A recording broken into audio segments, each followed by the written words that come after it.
really excited for this final 25-minute session, and then we can let you loose, and we can get outside, and we can have a cold drink of your choosing, and connect and hang out in the sun. But before, I'm really, really honored and grateful that Beth and Ronnie were willing to get up on stage, take us home, and kind of help us connect some of the threads that we've been talking about throughout the day.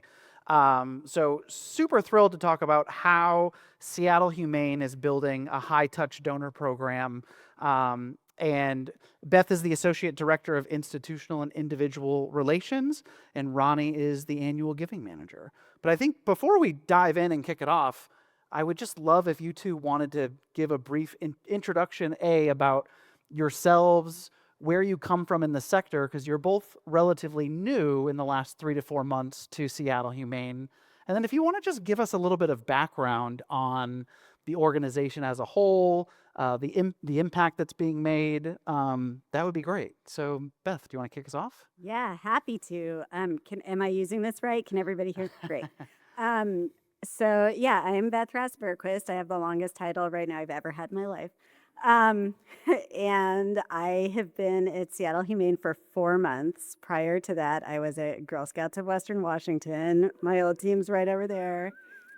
For 6.5 years, a really long time through the whole pandemic. And before that, actually, I worked in the arts, and I'll let Ronnie introduce himself, and then I can talk a little bit more about Seattle Humane.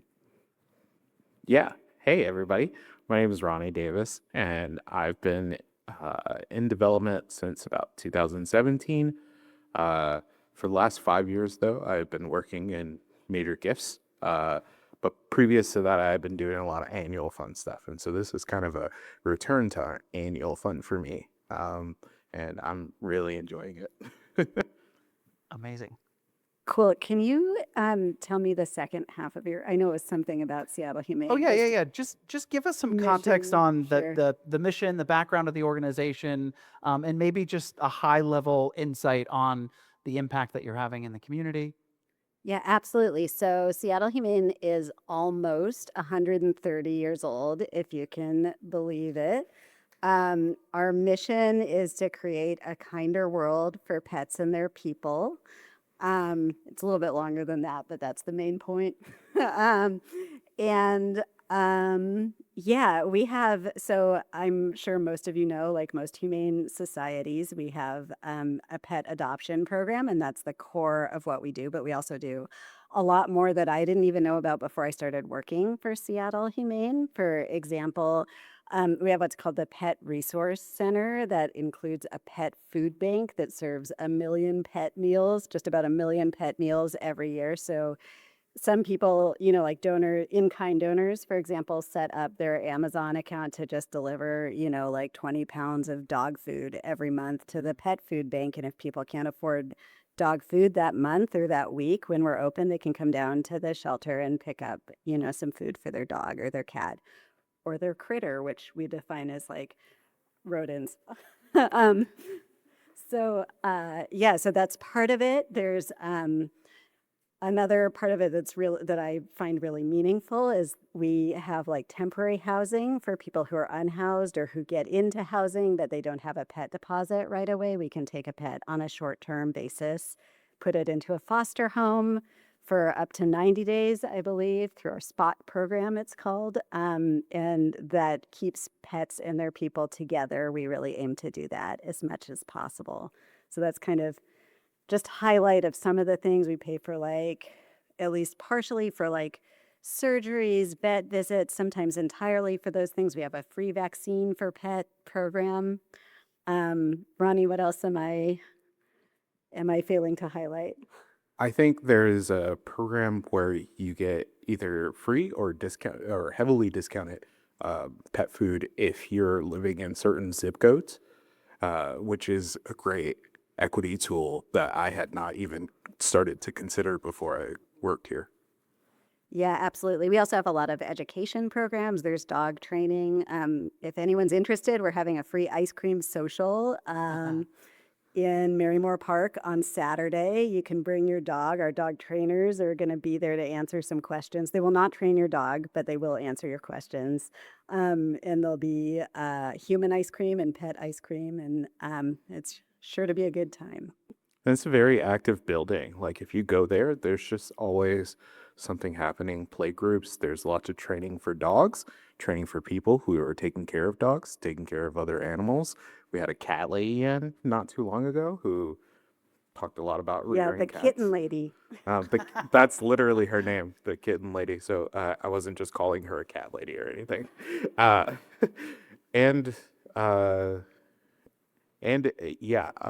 we have summer camps on the campus, which is great for the kids because they love being around animals. And also just a ton of volunteers who are on site every day, making sure that the Seattle Humane runs.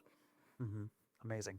I think what I'm personally moved by is, especially with such a historic legacy organization, the way that you've evolved your programs over time to really have a holistic effect on fulfilling your mission. I just is super inspiring and really impactful. And I think the other note that stood out to me, just so that I could like set the baseline for the room in terms of the scale and scope of the work that you're doing and the scale that donors are funding, is I think it was from in fiscal year 2025, you served more than 82,000 pets and their owners, which is incredible scope and scale and impact. Um, Given that you two come from the arts, from Planned Parenthood, from other cause areas, I'm just kept curious before we dive into a little bit more nuance, is what are you seeing being in the animal welfare vertical? What are you learning in real time? What have you brought with you from other areas, and like what are you learning that works really well at Seattle Humane? I think, uh, well, yeah, like you were saying, I worked at Planned Parenthood private prior to coming here, and I worked in a lot of ending homelessness work, which United Way was here. I worked there for a bit, but yeah, I definitely, I mean, I have to be honest that it's a lot easier to talk to strangers about animals than it is to talk to them about, long-term unhoused folks. Uh, but the thing that carries over and the thing that's been instrumental to me is that like the most powerful thing is people's stories. And you think that like the pictures are going to be more powerful because they're cute pictures, but I really do think it's still the stories that really drive our engagement with our donors. What about you, Beth? Yeah, that's a great question. I agree. It is easier in terms of fundraising than other places I've worked, I think, because it's like a super easy sell. Like you just have to watch like We Rate Dogs or whatever online, and you're like, well, yeah, I'd throw money at that guy also. Like, you know, something I've noticed that's different internally. I should have mentioned this in the last answer, but we also partner with WSU. They have a working vet hospital on our campus. We share space with them. And last year we did 10,000 pet surgeries. That's like, Wow.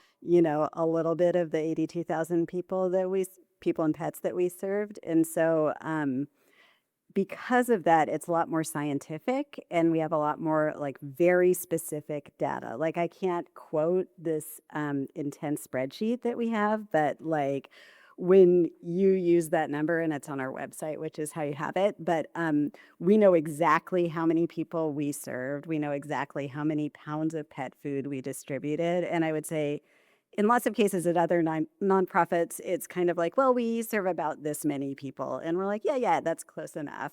Or we do this thing approximately this many times, or like this type of thing happens X percent of the time. And you're like, yeah, this X percent that sells to donors. When we tell you, like, you know, whatever we tell you, we're actually quoting a real number that they track in real time and add to the spreadsheet through like the vet hospital or whatever every single day. It's wild. Amazing. So one of the things that I've heard you talk about is in terms of segmentation and understanding the donor journey. You use a lot of back end UTM tracking to understand your effectiveness across all channels: digital, mail, in person, etc. So I mean, I would love for you just to share and help us soak in. Can you unpack your UTM tracking, and can you kind of share like what you're learning and adjusting in real time based upon the insight that you get? Yeah, I think one thing to call out is that our ED or not our ED, our development director is very data based. Mhm. She's very data ran and sort of like uh, that makes us very data based in the work that we do and the way that we approach it. So the UTMs are used to track specifically where people are clicking through from, and that allows us to have a better insight into what's performing well, what's not performing well, and uh, what our donors are sort of vibing with, and what is encouraging gifts.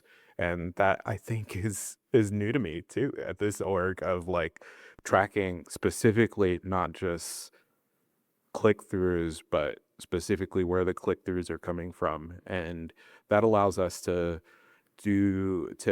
informs us when we're creating the creatives for the next projects that we'll be working on. Yeah, I don't know that I have that much to add to that. I would say Ronnie and I learned how to make UTMs like 4 weeks ago. And since we've learned what it is and how to make it, we're like super into it. And now we can like look at our back end results and be like, oh, I know how we know that, which is great.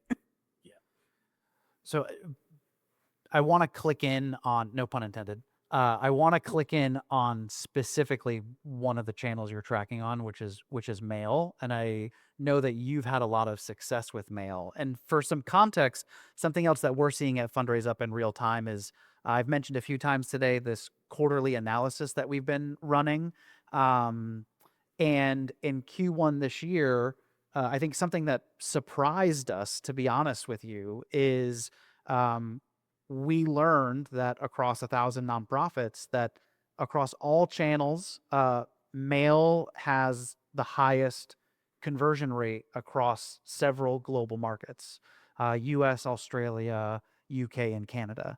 And the donor conversion rate from all those donors that receive a mail piece or direct mail piece, 45% of them go on to give, which is like, I think, an incredible signal about what's working in terms of personalization in this day and age. And knowing that you've had success in this arena, can you walk us through how you're using direct mail to personalize and to drive more impact?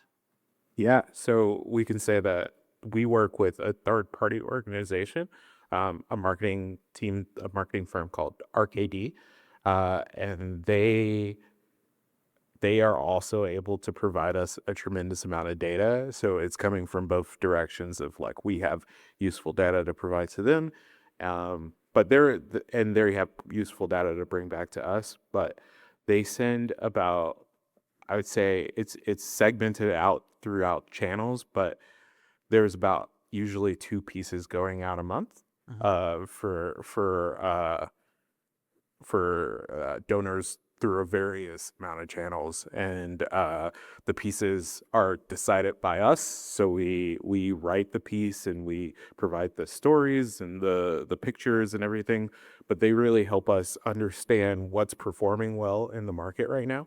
They work with a lot of different animal shelters like ours, or humane societies like ours. And so they really have a lot of insight into what's going well in the sector right now. And we use basically the information that we get back on Fundraise Up and things like that to inform our decisions in picking how we want to format it with them. Yeah. Do you want me to say more? Well, could you share about like the actual results you're getting in terms of average gift size? Yeah, our average gift size through our direct mail anyway is like $112 per donor, and it's pretty wild. RKD has given us like estimates for the year, and they estimated our average gift size. I'm not sure what the theory is for them, to be clear, but they estimated our average gift size would be about $62 per donor. And so I'm really interested and curious to know why it's so much higher than they thought or where the data comes from. But it's always good to, you know, I used to say outward mediocrity, inward excellence, but it's really just like put your goal low so you look like you're super succeeding. And that is happening. And it's nice to walk into an organization where that's the case. Amazing, amazing. I think another data point that also kind of made me jump out of my chair a little bit, and it connects to what Dana was sharing this morning around the average recurring retention rate sector wide fluctuates between 78 and 80%. And I think hats off to Seattle Humane, who if you look at just the last 12 months of recurring donor retention, you're fluctuating around 93% month over month, which I think speaks volumes to how engaged, committed, moved your donors are by the work you're doing in your programs. I'm wondering if it could you peel back some of the layers behind what are you doing in terms of stewardship that you think is driving such a high retention rate? Yeah, I mean, for one thing, like it's just endless pictures of dogs and cats, right? Like that makes there like first of all that. We also have some like really, I think, incredible, like I was just talking about our ice cream social. We have some really good stewardship events.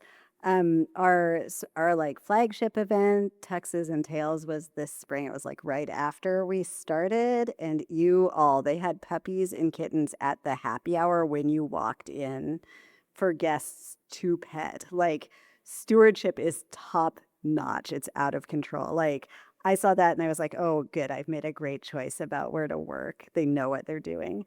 I think that's a huge part of it. Also, we're like on the phone every day. Like, certainly, at least within certain segments, we're like a high touch stewardship organization. Yeah, I would agree with that. And I think, again, following the data over just following uh, Like our the vibes. vibes. Yeah. uh, we send out more mail than I personally would probably want, but I'm not the average donor. And that's something that was like important to realize and to understand that like, oh, I don't check my mailbox. But some people and a lot of our donors are of a age group where it's a very pleasant thing to get a nice letter in the mail. We send a lot of mails that looks handwritten. It's technically written because it's written with it's a machine that has a pen in it. People are really excited about that, but uh, yeah, it's there's a lot of great pieces that are going out, and then there's also just the fact that people who interact with Seattle Humane often are left with the reminder of a pet that is in their house, and it's a constant reminder that you owe a piece of this part of your journey to this organization, and you want it for other people. And I think I'd also say the volunteers are so powerful as a force for the work that they do, but they're also great donors. I was talking to a donor who he told me he was a volunteer for so long at Seattle Humane that he moved away. He lives in Florida now, but he still donates because he was a volunteer for all that time. And it's a huge part of his life, a huge, like, influential thing for him. And he still has pets and he still, cares about animals. So it's a stacking of those affinities. Cube vibes and data. Yes. Cute vibes plus data. Absolutely. That's the key to our success. So Ronnie, you're working with a 19,000 person donor file, and it's my understanding that you're working with a donor services team that's providing daily data updates in real time as donations are coming in. Can you give us just some insight into, because you're still picking up and making phone calls in real time based on that data? Can you just give us some insight into how real time data is informing who you call, who you steward, what you say? Yeah, I can definitely talk to that a little bit. I would say that uh, the the phone calls that I'm mostly doing are stewardship based, uh, but the understanding of how do I put this? I can't go into a phone call without understanding more about the donor. And oftentimes, especially at the beginning, the only thing we have is the donor's interactions with us through making gifts. And so often that will shape just knowing a little bit more about their donation and their donation history and having a clean database that you can actually trust.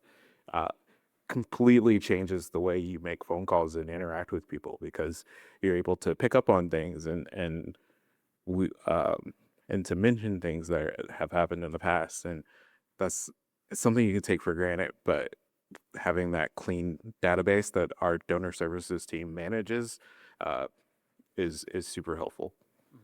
Yeah, and we're very resourced with our donor services team. We have 4 people whose like whole job is to input the data in real time, like mostly from these Fundraise app reports twice a day into.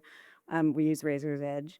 And so having that insight, and they will, they'll ping our whole team basically when we get a donation above a certain threshold, which is how we know to steward them so quickly, which is like truly amazing. I have not had that kind of sophistication at past jobs, or like really that resource put into um, inputting data, right? Like that's usually, I don't know, I've worked at like really small organizations where I was the one development person, right?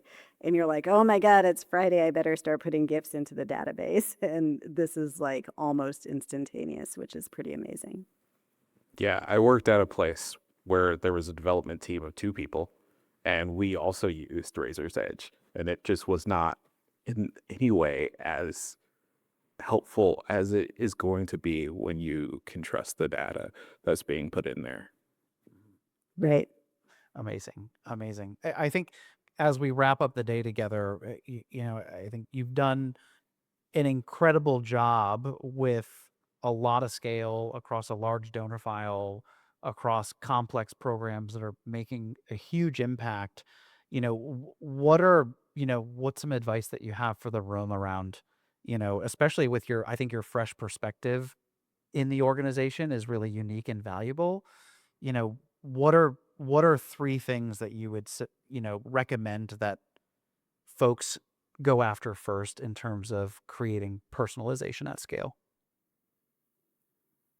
I mean, I guess the first thing, obviously, is the mission, right? Like in everywhere I've worked, if you don't have fundraising material that speaks directly to your mission, then you're missing an opportunity to engage with your donors about why they came to, your building, your website, your social media in the first place. And it's super easy when your mission is dogs and cats. But that said, like it could be anything. And as long as you have something that speaks to that mission, then you're already speaking to the donors that want to engage with you. So that's probably the first piece of advice I have.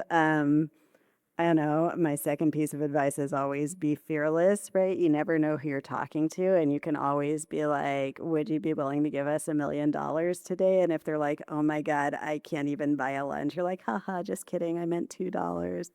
But, or, I know $1 million, but you got to try. So yeah, I think those are at least 2 pieces of advice. And then beyond that, if you can get data, like Seattle Humane has, like I keep saying, the most amazing data that I've ever seen, but it's also you can get data to the scale of the organization or the team that you're working with, right? Like I used to work at Girl Scouts. They have also pretty great data. It's very different because you can get a lot more of like information about a dog without getting up in someone's business, basically, than you can about a child.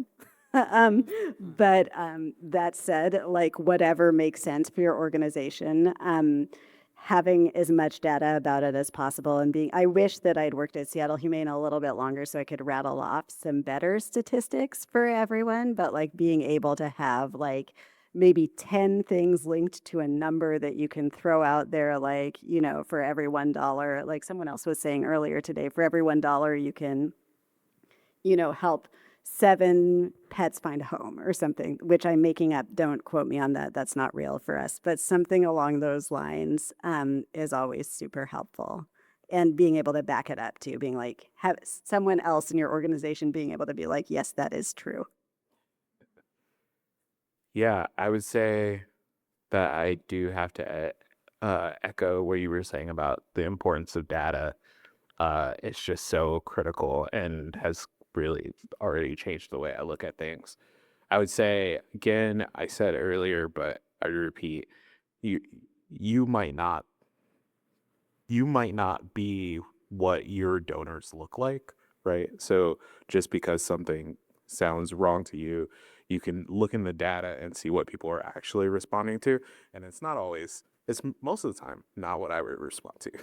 But that is because I don't have a lot of money to give to folks. I'm a Right. We different work in person. nonprofits. Yeah. Yeah. So I would say that is the second thing. And two, I want to point out that we are like very lucky to be an organization that's so old and resourced and has been taken care of by a lot of people who love it. So it's not like we're the geniuses or anything like that. We're just in a place right now where we can leverage the data that we have, leverage a very clear mission that a lot of people can resonate with, and we're just a good group of employees who are trying hard and being nice to each other. So I would say that as the last thing. Yeah, kindness is part of our mission and it's part of our staff culture as well. And I think that really actually goes a long way towards being a good fundraiser. Like we've probably all been in toxic work situations and you're actually better at your job when you're not like dreading being not good at your job, right? So that really does go a long way. I think to quote you, I think it's philanthropy is how we live our values in public. I think is what I heard. So, I well, quote Ronnie saying that all the time. I love it so much. well, thank you for being the next incredible stewards of this legacied organization, standing on the shoulders of giants, and someone in the future will stand on your shoulders. So we're cheering you on into this next chapter and for the incredible impact you'll make. Thanks, y'all. Thank you.